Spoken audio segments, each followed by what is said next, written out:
Bonjour Laurent. Bonjour à tous. Vous revenez sur les résultats des alliances LFI-PS au second tour des municipales. C'est l'échec des accords de la honte entre le Parti socialiste, les écologistes et la France insoumise. Sanction immédiate, défaite à Clermont-Ferrand, Limoges, Avignon, Brest, Toulouse, Poitiers, Besançon, Strasbourg, Tulle. Et hier soir, sur les plateaux télé, nous avons assisté à la mauvaise foi, au c'est pas ma faute de ses représentants. Tiens, Marine Tondelier, la secrétaire nationale d'Europe Écologie Les Verts sur TF1 et France 2. Moi, je l'ai dit tout le premier tour. J'ai bien compris le petit jeu qui consistait pour Jean-Luc Mélenchon à tenir des propos inacceptables qui ne sont même pas des dérapages, puisque c'était très contrôlé de sa part.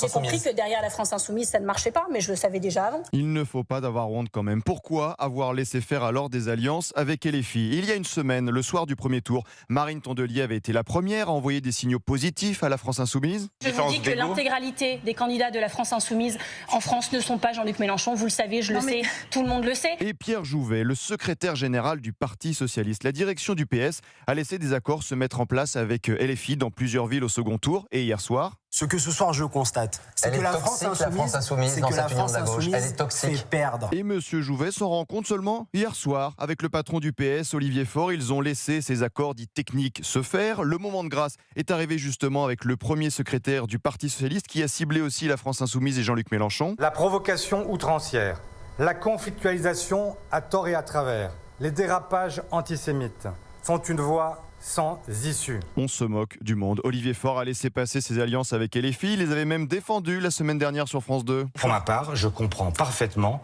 les choix qui sont faits. Si j'étais habitant à Toulouse, effectivement, je voterais François Piquemal. À la gauche, quelle famille formidable. Hier soir, le député PS Jérôme Gage a fait un bon résumé du comportement de son parti. La gauche, elle déconne. On ne peut pas dire une chose un jour et faire le contraire après. L'écologiste Marine Tondelier a arrêté le déni et a enfin reconnu dans la soirée la gestion catastrophique de l'entre-deux-tours. Ce soir, c'est le cimetière. On a merdé au niveau national. Ils avons été mauvais dans cette campagne municipale, ensemble, en racontant l'inverse les uns des autres pendant toute la campagne. Ouais, bon courage dans les jours à venir à gauche après ces élections municipales. Ça se sentait hier que tout le monde avait la patate au Parti socialiste. Les socialistes sont la principale force territoriale de la gauche et dès demain, ils se remettront au travail, au service de leurs concitoyens.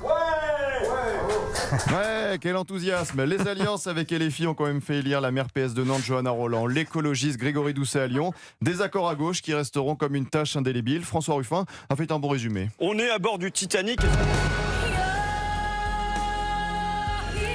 Merci beaucoup, Laurent. Oh là là, ils étaient quatre. Oui, c'est ça. C'était chaud, hein. Oui, c'est bien. Il y avait de la place. Il y avait de la place. C'était bien.